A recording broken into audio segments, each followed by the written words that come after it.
बात, जैसे अभी कुछ प्रश्न भी आए हैं, वर्ष 1976 में सतगुरु स्वामी समनदास जी महाराज ने गुरु रविदास आश्रम ऊन रजिस्टर्ड की स्थापना की। उसमें 5 साधु थे, एक स्वामी जी और 4 अन्य साधु। 30 सदस्य थे उस कमेटी में, 25 आम लोग थे उसमें, घर गृहस्थ वाले थे, परिवार वाले थे। उनमें से संस्थापक सदस्यों में से 2 सदस्य अभी भी हमारे बीच में हैं, आदरणीय श्रीमान वीरसेन जी और आदरणीय श्रीमान राम मिहिर जी।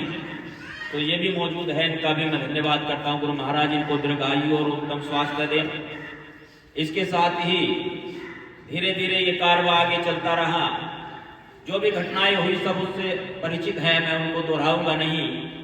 आज सभी जो महात्मा साधु यहाँ पर मौजूद है, उपस्थित है और ये संगत आई है, किस लिए आई है? अभी जैसे संचालक महोदय बता रहे थे, यमुनानगर में 2 एकड़ जमीन 12 बीघा मिलती है। 1 एकड़ में 1 किले में 6 बीघा होती है, 5 बीघे का भी होता है कच्चा किला, पक्का किला 6 बीघे का होता है। तो 2 किले जमीन जो 12 बीघे के लगभग बनती है वो खरीदी। जमीन मोल खरीदने की क्या जरूरत है जब जगह हमारे पास है?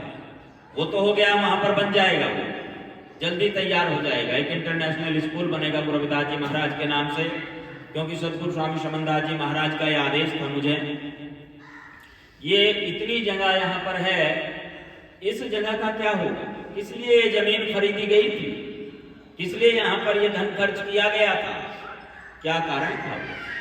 और अब इसका क्या हम लोग सदुपयोग कर पा रहे हैं?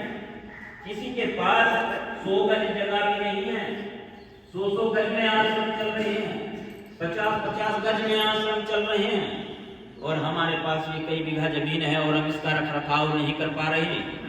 तो फिर कितने अफसोस की बात है, कितने दुख की बात है। यहाँ पर सभी साधुओं ने विचार किया, सभी महात्माओं ने हमारे कहा कि यहाँ सही व्यवस्था होनी चाहिए। महात्मा जी देखो कितनी दूर से चल के आए, रात भर जागते रहे। हमारे महात्मा बहुत बहुत दूर से चल करके आए हैं। महाराज श्री परमदास जी, महाराज श्री ईश्वरदास जी, जो अखिल भारतीय संघ शिरोमणि सतगुरु रविदास मिशन के संस्थापक सदस्य ही हैं। जब अखिल भारतीय संघ शिरोमणि सतगुरु रविदास मिशन की स्थापना वर्ष 2002 में हुई थी, तो उन सदस्यों में ये दोनों सदस्य भी मौजूद थे। दोनों हमारे बीच में हैं और सभी साधु मौजूद हैं। सबने एक मत होकर के 29 जनवरी को कहा। 29 जनवरी 2023 में गुरु रविदास आश्रम फरकपुर में सतगुरु समनदास ध्यान योग आश्रम जगाधरी वर्कशॉप में एक मीटिंग रखी गई थी। सभी साधु वहां पर मौजूद थे, काफी संख्या में संगत और श्रद्धालु थे। सभी ने कहा एक मत होकर के, जो हमारा आश्रम ऊन में है उसका रख रखाव की व्यवस्था होनी चाहिए। तब 19 मार्च को हम लोग यहाँ पर आए, आकर के आप सब मौजूद थे, ज्यादातर आप में से यहाँ पर उपस्थित थे। सबसे विचार किया, आग्रह किया, निवेदन किया और हमने कहा कि ये जमीन, ये आश्रम आपका था, आपका है और आपका ही रहेगा। आपसे एक अनुमति मांगी, यदि आप सब इजाजत दें, आपकी सहमति हो, तो यहाँ पर एक मीटिंग का आयोजन करें, यहाँ ताकि रख रखाव की व्यवस्था ठीक से हो सके और आश्रम सुचारू रूप से चल सके। आप सबने बड़ी दरिया दिली दिखाई, बहुत समर्थन किया, बहुत सहयोग किया और इस मीटिंग की अनुमति दी। साथ ही साथ आपने आश्वासन भी दिया कि आगे का कार्य आप करें, हम सब आपके साथ हैं। यही कहा था जी। ये बातचीत चल रही है, ये आपस की प्रेम की बात है। तो इसलिए हमें बड़ा अच्छा लगा। हमने सोचा चलो जल्दी विचार करते हैं। और जैसे श्रीमान वीरसेन जी ने एक कार्यालय की बात की थी, 19 मार्च को ही हम कार्यालय की जगह सेलेक्ट करके गए थे। यहाँ पर उस ओर जहाँ पर गाड़ी खड़ी है वहीं पर एक कमरा है बड़ा सा, एक बरामदा बना हुआ है। उस कमरे में हमने सेलेक्ट किया था कि कार्यालय होगा। गुरु रविदास आश्रम गुरु गद्दी ऊन का प्रधान कार्यालय है ये। यहाँ पर एक ऑफिस, एक कार्यालय बनाया जाएगा जहाँ पर आने जाने वाले आ सके, बैठ सके, मिल सके, कोई उनका प्रश्न हो, चाहे हम मौजूद है या नहीं है, चाहे हमारा कोई साधु यहाँ पर मौजूद है या नहीं है, कार्यालय सचिव वहाँ पर नियुक्त किया जाए, जो आपको सभी जानकारी उपलब्ध करा सके। तो ये पहले से ही विचार हो चुका है। यदि आप इजाजत देंगे तो शीघ्र ही उस कार्यालय में जो कार्य है वो भी आप सबके सहयोग से शुरू हो जाएगा, क्योंकि सबसे पहले आवश्यकता होती है बैठने की जगह की। ये जगह बन गया, हॉल बन गया, बहुत बढ़िया है ये, परंतु एक कार्यालय का होना जरूरी है। कोई भी संस्था है, कोई रजिस्टर्ड ट्रस्ट है या संस्था है, सोसाइटी है, उसका कार्यालय होना बहुत ही आवश्यक है। अब हमारे सचिव साहब गुरुचरण जी वहां पर खड़े हैं, मैं निवेदन करता हूँ आप भी बैठ जाइए। अब तक का क्या रहा है, लोगों ने इनमें कमियां निकाली कि आपने कागज कहाँ है, आपने कार्य पूरा क्यों नहीं किया, परंतु अब तक हम इनको एक ऑफिस तक ना दे सके। अब तक हमने कोई कार्यालय इनको नहीं दिया कि जब हमारे पास सचिव है, सेक्रेटरी है, तो उसको एक कार्यालय भी तो देने की जिम्मेदारी हमारी बनती है कि उसके पास में एक ऑफिस होना चाहिए जहां पर जरूरी कागजात रखे हो, जहां पर मिशन का, संस्था का जो भी कागज है, जो भी रजिस्टर है, जो भी रिकॉर्ड है वो वहां पर हो। अब से पहले क्या होता रहा, एक जमीन का बैनामा हुआ, उसके बैनामे के कागज इनके यहाँ पर है, दूसरी जमीन का बैनामा हुआ, उसके कागज इनके यहाँ है, तीसरी जमीन का बैनामा हुआ, उसके कागज इनके यहाँ है। ऐसे ही वो कागज जगह जगह पर रखे रहे, कोई एक जगह सुरक्षित न रखे जा सके। उसका कारण ये रहा कि कोई संस्था का अब तक कार्यालय ही नहीं बनाया।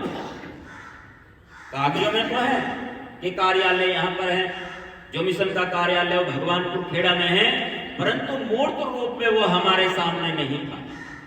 तो वो कागज भी जहां तहां बढ़ते रहे, एक जगह रिकॉर्ड इकट्ठा ना हो सका। वो तो मैं धन्यवाद करता हूँ श्रीमान गुरुचरण जी को, महात्मा जी को, कि इन्होंने बड़ा परिश्रम किया और चाहे जैसे भी मर्जी, चाहे इन्होंने अपने आवास पर वो कागज रखे हो, इन्होंने कागज को सुरक्षित रखा और ये संस्था आज सुरक्षित है। यहाँ तक ठीक है जी।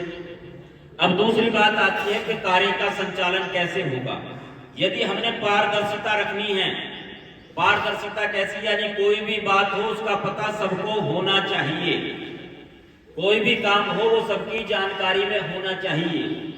किसी व्यक्ति विशेष का अधिकार यानी हमारा अधिकार नहीं है। अभी सब कह रहे थे जी हाँ कमेटी देखेगी, आप लोग देखेंगे, बिल्कुल कोई दिक्कत नहीं है, हम देखेंगे, परंतु आगे आप सबने रहना होगा। जैसे अभी एक शंका जाहिर की गई थी कुछ पैसे को लेकर के, धन को लेकर के, ये अभी एजेंडा सचिव साहब ने पढ़कर सुनाया था आपको। वर्ष 1976 में ये संस्था रजिस्टर्ड हुई थी, परंतु आज तक इसका बैंक में खाता नहीं खुलवाया गया। अब ये तैयारी है, कोशिश से आप सबसे पूछा गया, आपको बताया गया, जब प्रधान कार्यालय ऊन आश्रम है तो ऊन कस्बे में ही इसका बैंक खाता खुलवाया जाएगा। जो भी यहाँ पर आय व्यय होगा उसके लिए एक अकाउंटेंट रखा जाएगा और जो भी धन आएगा वो खाते में जमा होगा। आप लोग ही उसकी गिनती करेंगे, आप में से ही 2 लोग और एक संस्था का कोई भी जिम्मेदार व्यक्ति, इनमें से कोई भी हो सकता है, वो जाकर के अपना उसको अकाउंट में जमा करें। खाते में पैसा पहुंच गया, संस्था के अकाउंट में जब पैसा पहुंच जाता है वो आसानी से उसको नहीं निकाला जा सकता। यदि उसको हम निकालते हैं तो निकालने के लिए एक प्रक्रिया होती है। उस प्रक्रिया में जैसे आज मीटिंग बुलाई है, ऐसे ही मीटिंग बुलानी पड़ती है।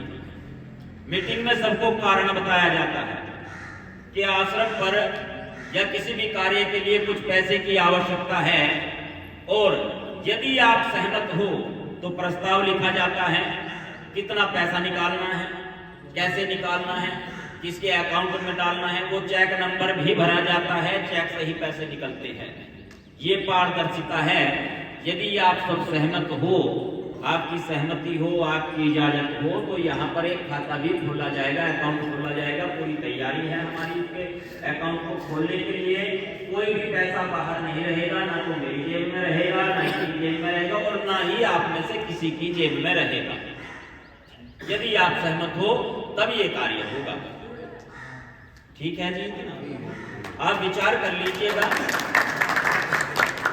रही बात जो ज्येष्ठ की 14 का प्रोग्राम यहाँ पर होता रहा है पहले से ही, वर्ष 1961 से, क्योंकि ये पवित्र जगह सतगुरु स्वामी ज्ञान भिक्षुक जी महाराज का समाधि स्थल है, इसको सोना नहीं रखा जा सकता।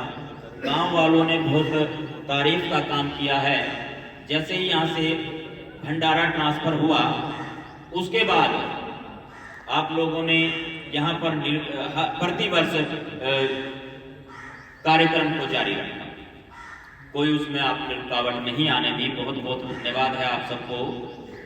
अब क्योंकि ये मामला साधुओं के संज्ञान में आया है, स्वामी जी के ब्रह्मलीन होने के बाद आपस में बैर विरोध ना हो, जो कार्यक्रम सुकरताल चल रहा है वो उनकी रजा है नहीं, उसमें ये नहीं कह सकते कि सारी संगत को इधर ट्रांसफर किया जाएगा या कैसे होगा। स्वामी जी की समाधि यहाँ है, भंडारा भले ही यहाँ से वहां गया है, परंतु समाधि तो यहीं पर है, समाधि तो यहाँ से नहीं गई। 3 जून को कार्यक्रम होगा, जैसे आप लोग करते चले आए हैं, हम भी शामिल होंगे, उसमें कोई दिक्कत नहीं है। और जो भी सहयोग वाली बात है, मिलजुल कर इसको कार्य को करेंगे। जो भी रूपरेखा होगी, चाहे वो शोभा यात्रा की है, हमारे यहाँ पर सभी साधु बैठे हैं, ये मैं अपना मत रखता हूँ अपने गुरु भाइयों के सामने। मेरे से सीनियर है, बड़े हैं, बुजुर्ग है, उम्र दराज है, तजुर्बा मेरे से ज्यादा है, और अन्य बुजुर्ग भी यहाँ पर बैठे हैं जिनके सामने मेरी उम्र कुछ भी नहीं। मेरा अपना मत है ये, जैसे शोभा यात्रा वाला प्रचलन सदगुरु स्वामी श्रमणदास जी महाराज के समय से चला आ रहा है, या तो हमें उस पर विराम देना चाहिए, पहली बात। या दूसरी बात यह है कि कोई भी रथ में ना बैठे, जो मेरे गुरु भाइयों का विचार मत आया है। शोभा यात्रा की जगह आप पद यात्रा का भी प्रचलन कर सकते हैं, हम भी पैदल चलेंगे, सब पैदल चलेंगे इकट्ठे, कोई दिक्कत नहीं है। 2 पंक्ति बनाइए शांति पूर्वक, ना उसमें हुड़दंग हो, ना उसमें नाचना हो, ना उसमें शोर शराबा हो, ना किसी को तकलीफ हो, ना ट्रैफिक उसमें नियमों का उल्लंघन हो। ये नहीं कि सारी सड़क हमने जाम कर दी, पता चले ये क्या जा रहा है, जुलूस जा रहा है श्रमणदास जी का, जबकि जुलूस में और यात्रा में अंतर होता है। जब किसी का उपहास बनाया जाता है, जब किसी की मजाक बनाई जाती है, जब किसी को सजा दी जाती है, उसको कहते हैं जुलूस। और शोभा यात्रा का अर्थ कुछ और है। शोभा यात्रा का प्रचलन भी सबसे पहले गुरु रविदास जी महाराज ने शुरू किया था, जब पंडितों के सालग्राम डूब गए थे और गुरु जी की शिला तैर गई थी। उस समय सारे नगर में एक शोभा यात्रा निकाली गई थी, गुरु रविदास जी महाराज को पालकी में बैठा कर, तब से शोभा यात्रा शुरू हुई थी। तो ये भी है, ये भी सब बातें जब आप सब सहयोग करेंगे, आप सबकी सहमति होगी, तब होगा। मैंने शोभा यात्रा के ऊपर अपने व्यक्तिगत विचार बताए हैं आपको, अन्य इससे अतिरिक्त और नहीं। मैं ये नहीं कह रहा हूँ कि इसी को आपके ऊपर थोपा जा रहा है ये विचार, तो ये भी रहेगा। दूसरी, आपको ऑफिस यानी कार्यालय की बात क्लियर कर दी गई है, आपको पैसे के लेन देन की बात क्लियर कर दी गई है, अकाउंट खुलवाया जाएगा। कार्यक्रम के लिए जो है वो क्लियर कर दिया गया है कि हाँ कार्यक्रम कोई दिक्कत नहीं है, जैसे आप करते चले आ रहे हैं करिए, हम भी उसमें शामिल होंगे। और कार्यक्रम के बाद जो भी धनराशि होगी वो भी आपके अकाउंट में जमा होगी, आप कहेंगे तभी वो निकाली जाएगी धनराशि, तभी खर्च होगा, उसमें से कुछ ऐसे खर्च नहीं होगा।